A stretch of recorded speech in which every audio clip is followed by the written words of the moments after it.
If you read about college football, you watch anything about college football, heck, if you play college football games, you know all about conference realignment and super conferences, and that was all the talk this year in college football too, with Oklahoma and Texas, and the ripple effect that it caused all over college football and in other conferences. But did you know it was only 70 or so years ago that an idea for a national super conference was talked about that could have caused quite the ripple effect around college football? Who was in it, what happened to it, and what could have happened if this conference was around. I'll tell you a little bit about it in my first episode of Conference Talk. This is about the Airplane Conference. But before I get to it, make sure you subscribe below. Also, ring the bell so you can always get updates on when I'm going to be dropping brand new videos. Also, check out the Patreon and the podcast. It is in the link in the description below. Also, of course, share this video with other college football fans. Like this video. And also, check out all the playlists I have to the side and below. But back in 1951, college football was pretty high in the sports pyramid in America, as it was more popular than the NFL, and one team that was especially popular across the United States was Notre Dame. The end of the 1940s was very good to Notre Dame, as they were unbeaten for the seasons of 1946 through 1949, and were only growing in popularity around the Midwest, East, and West. With Notre Dame being one of the top programs in college football, their president, John Kavanaugh, came up with an idea for an airplane conference. This new conference would make it easier for the schools in the conference to schedule one another, and also the ability to attract large amounts of revenue, because, you know, it's all about money. The plan was to have Notre Dame in a conference with Indiana, Iowa State, Navy, Michigan State, North Carolina, Oklahoma, Army, University of Pennsylvania, Pittsburgh, SMU, Texas, USC, UCLA, and Yale. Yeah, this is quite a mix of teams from all different backgrounds of all different areas all around the country. So it would actually be a real national conference. The idea for this conference never got past the initial stages, and it was unknown if all of the schools associated with the original idea ever got called or talked with Notre Dame about it. But the idea for a super conference didn't get hidden away for too long, as that idea was picked up only 7 years later by another school. That school was University of Pittsburgh and their athletic director, Tom Hamilton. Hamilton was a former Navy football player in the 1920s and also became an admiral as well as a coach for the Navy football team. He was brash and outspoken, but was well-liked in most college football circles, so he was perfect for the relaunch of this super conference idea. Hamilton's idea was a little different than the original one 7 years ago, though. The first difference were the teams, as there would be less of them, and also from different parts of the country. Hamilton's idea was to have the best teams of the East and the best of the West in a conference, with 2 divisions, with a conference championship game, or even the championship game being the Rose Bowl game, pitting the Eastern Division winner against the Western Division winner. And Hamilton would be smart with the schools that he chose for this new conference, as he picked Army, Navy, Notre Dame, Pittsburgh, Syracuse, and Penn State from the East, and out West, he chose USC, UCLA, Cal, Washington, Stanford, and Air Force.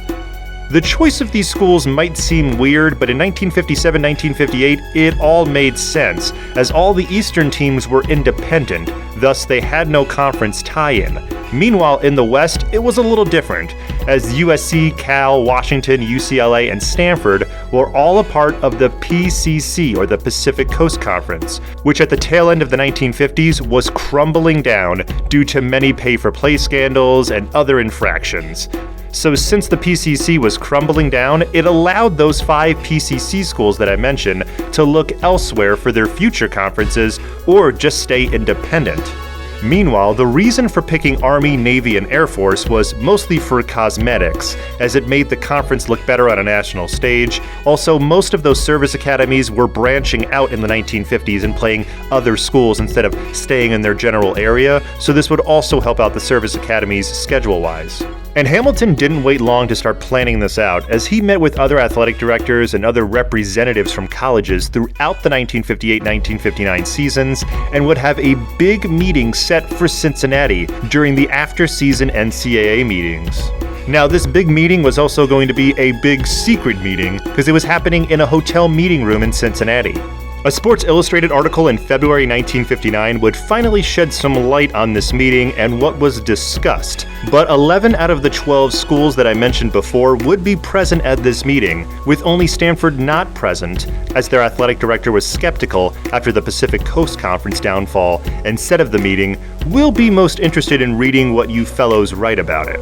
But even without Stanford, every school would send at least an athletic director, or in the case of the service academies, they send captains and colonels, so they were all heavy hitters in this room. What they had to discuss was the formation and launch of a brand new nationwide conference. This seems like a lot to do in one meeting, but they could all see the benefits of this agreement, as it would make their schedule a lot stronger and make their games a lot bigger and mean more. This would be repeated by Notre Dame's athletic director, Moose Krause, as he said, "The best reason for the creation of a new conference is that each scheduled game immediately assumes greater importance because it helps determine the members' college final place in the conference standings." And again, this was said in the late 1950s by Notre Dame, which is just crazy to think since Notre Dame tries to shy away from any conference affiliation right now. In addition, scheduling for these teams is probably the easiest thing to form, since most of these teams already played each other every year. In the case of Pittsburgh, they played pretty much all of these teams the previous years, and all of the Pacific Coast Conference teams all played each other too, so it wouldn't be that difficult. In addition, another huge benefit to this potential new conference would be television.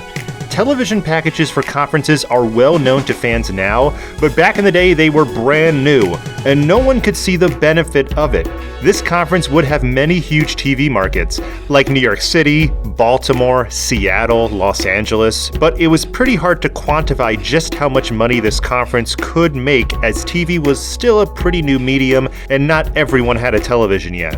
But it would have been a lot more than what the school shared for decades after in another football package that I'll go over in the future. But even though they could see the good in this nationwide conference, they could see that there was a lot of tough things to figure out. Just to name a few was how to organize athletic scholarships, since all these schools gave out different scholarships, and in the case of the service academies, that was completely different than any university or college in the nation. Also, recruiting was very different in every college. The biggest thing was academic requirement. Now, I say academics was a big deal for this conference to go through because the Western schools, the exception being Air Force, were looking to right the ship after all the mess that caused the Pacific Coast Conference to go down. Also, the Eastern schools had very different academic standards than the Western teams, and the service academies had incredibly tough academic standards. So coming to a compromise was gonna be pretty tough.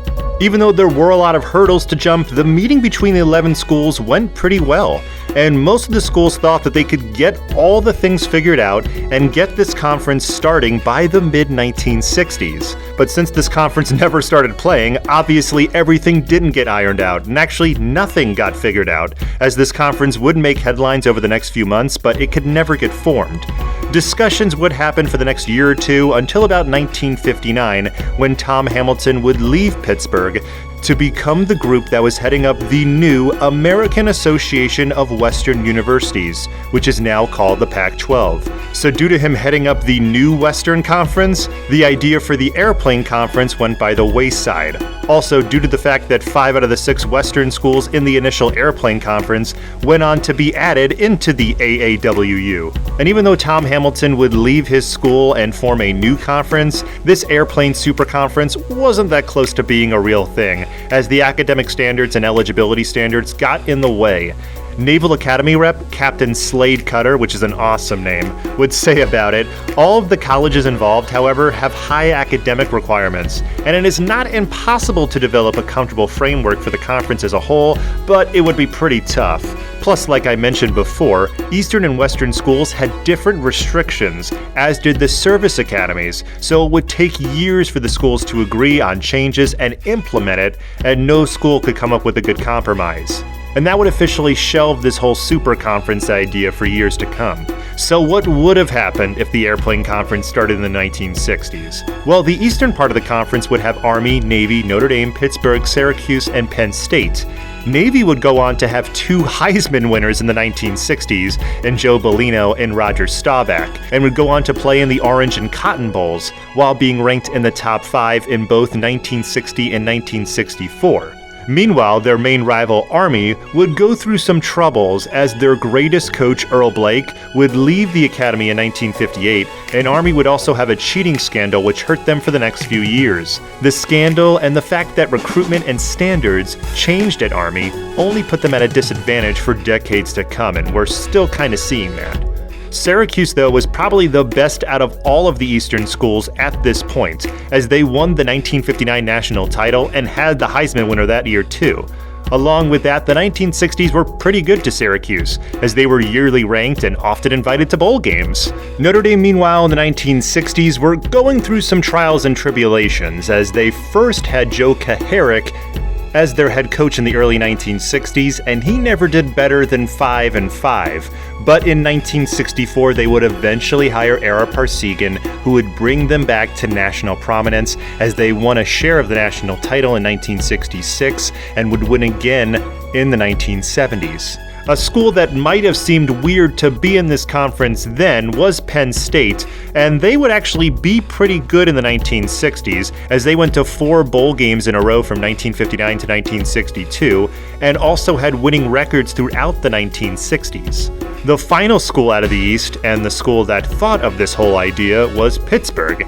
And Pittsburgh was kind of in the airplane conference throughout the 1960s and 1970s, as they played most of these teams. Example being 1963, when they went 9-1, playing 8 teams in that airplane conference, going 7-1 against them. So they pretty much played in their own airplane conference throughout that time. Meanwhile, out west, with the airplane conference not happening, a new Western Conference would rise, with, of course, that familiar face in Tom Hamilton. As Hamilton would leave Pitt in 1959, he became the commissioner of the AAWU that next year and would go on to be the commissioner for the next decade or so. With the new conference, all of those Western teams, with the exception of Air Force, would join it, and they would eventually gain their invitation to the Rose Bowl every year.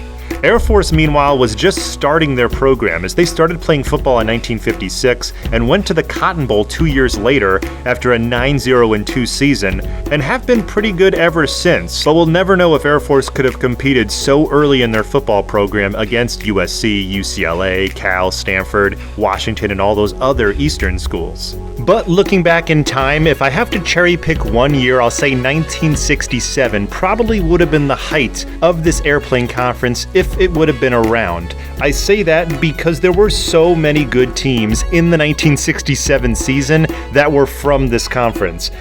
All of the Eastern schools this year, with the only exception being Pittsburgh, were all above 500. Pittsburgh actually finished this year with a 1-9 record. Army was probably the best this year as they were 8-2. Notre Dame finished number 5 overall. Penn State finished number 10 overall. And Syracuse had 8 wins. So that eastern part of the airplane conference would have been pretty awesome in 1967.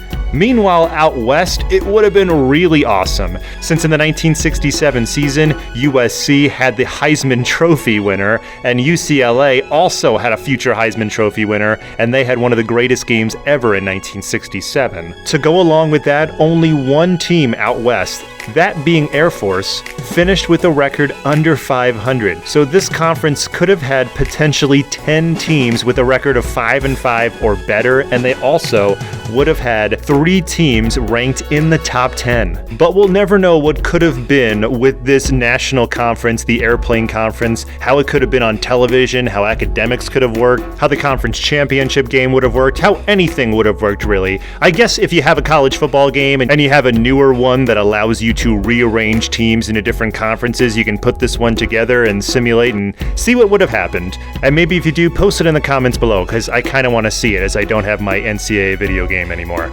Also, make sure you subscribe to the channel below, like and share this video with other college football fans out there. Thank you so much for watching again. Also, make sure you check out my Patreon in the link below and my podcast in the link below as well, and check me out on Twitter at SportsWronged.